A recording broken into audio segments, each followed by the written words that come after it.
loved doing discus, javelin. He liked athletics. He loved running. He competed in numerous school events from probably year 5 at primary school right up to year 8 at high school. He actually represented his primary school both year 5 and 6, and represented his high school in year 7 and 8. At the most that you could actually be entered for, if you will, and still won them. I think the only event that he didn't win was relay, and when there's more than one in a team you can't put it all on one man. His physique was just amazing. He was built like an 18-year-old bodybuilder, do you know what I mean? He had muscles on muscles. So he was really, really strong, really, really fit, really athletic, really caring, really honest, genuine. Somebody that you'd really want to be friends with, somebody that really proud to call you son. I knew Dylan because he was my best friend. He was in my year, in my school. He was someone I spent a lot of my time with, and he was just one of my very, very good friends who I cared about a lot. Definitely unique, one of a kind. Words can't do him justice at all. I mean, I could talk all day about the type of person he was, but it still wouldn't add up to just how amazing he was, and he truly was. Really kind-hearted and helpful and thoughtful. Life just isn't the same anymore. Sunday dinner isn't the same anymore. We're quite a close family, so we do everything together, mums, dads, grannies, granddads, aunties, uncles, cousins, and nothing feels right anymore. I sit at home at night, every night, and I long for him to walk through that door, but it doesn't happen. I'm not naive in the fact that I've not dealt with it, because I know he's not going to walk through that door. But it doesn't stop you longing for it, wanting it, just wanting somebody to wake you up and say, it was a bad dream, it was a bad nightmare. The day Dylan died, I was actually coming out to try and come and find him, because I'd not recently seen him for a few days or hung about with him, because I'd started a job with my uncle, and I went looking for him. I walked towards his house, and I saw JD, and he said he was at the quarry. So I walked towards the quarry to try and make my way there to see if I could see him, and I was going to go behind the Chinese to check so I could make sure he was there, so it wasn't a wasted journey all the way around. On the way there I saw Alex and my friend Chris, and they told me that someone was hurt in the quarry.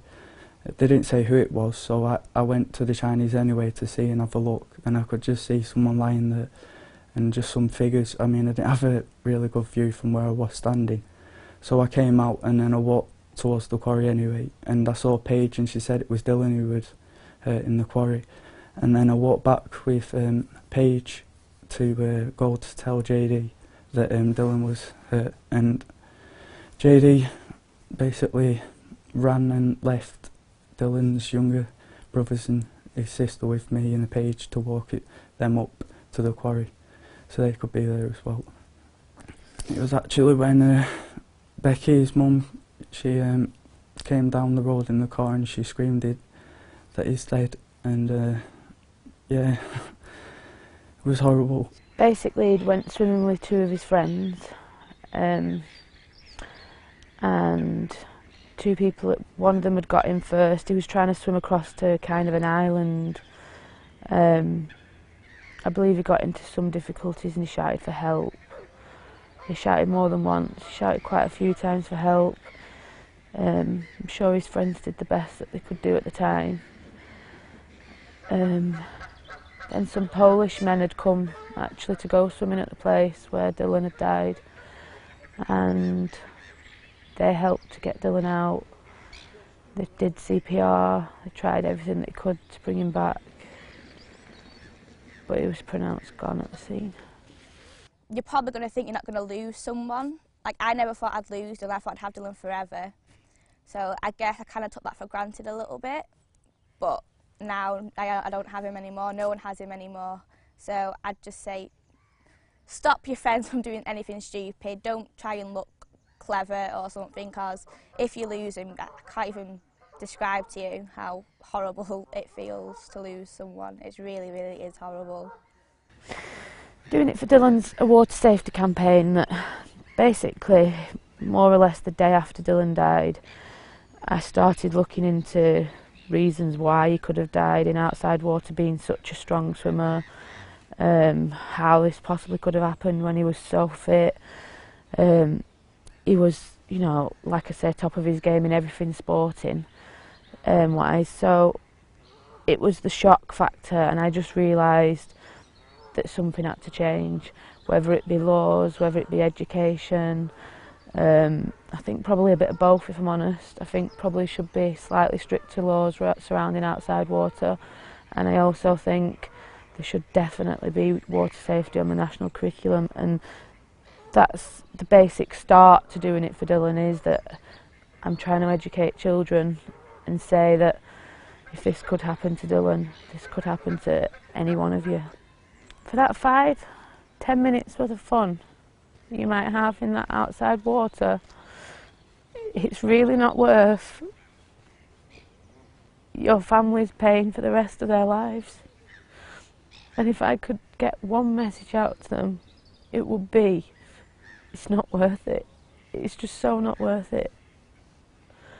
There's so many dangers that kids are unaware about, such as pockets of water, cold water, being underwater and moving, and hypothermia and undercurrents, underwater debris. There's so many things that kids just are unaware of. And sometimes, even if they are aware of what's in there, they might think that they're bigger or stronger, or Dylan's proof that that's not the case. It doesn't matter how fit or how strong you are. It doesn't matter how good of a swimmer you are. It doesn't matter how much you're loved. It doesn't matter how many friends you've got. It doesn't matter how popular you are. The water's stronger. And I know it's, after doing a lot of research, Dylan's one of hundreds every single year, and this has to stop. Our kids need to be educated in the fact that, yes, swimming's good, go to swimming baths, It's not just kids that go outside swimming, adults go as well, and it is one of the biggest causes of death in outside water, and I've explained this a few times, that even statistics don't give us true statistics, because, for instance, Dylan's death was put down to misadventure, drowning by misadventure. Some people might be put down to accidental death or a different kind of verdict, which wouldn't imply that they drowned, if you know what I mean. So statistics aren't even correct. There's even more than what we think that's dying. To be totally honest, I wish I could shake some kids and just say it's not worth it. I wish I could just say, I wish I could.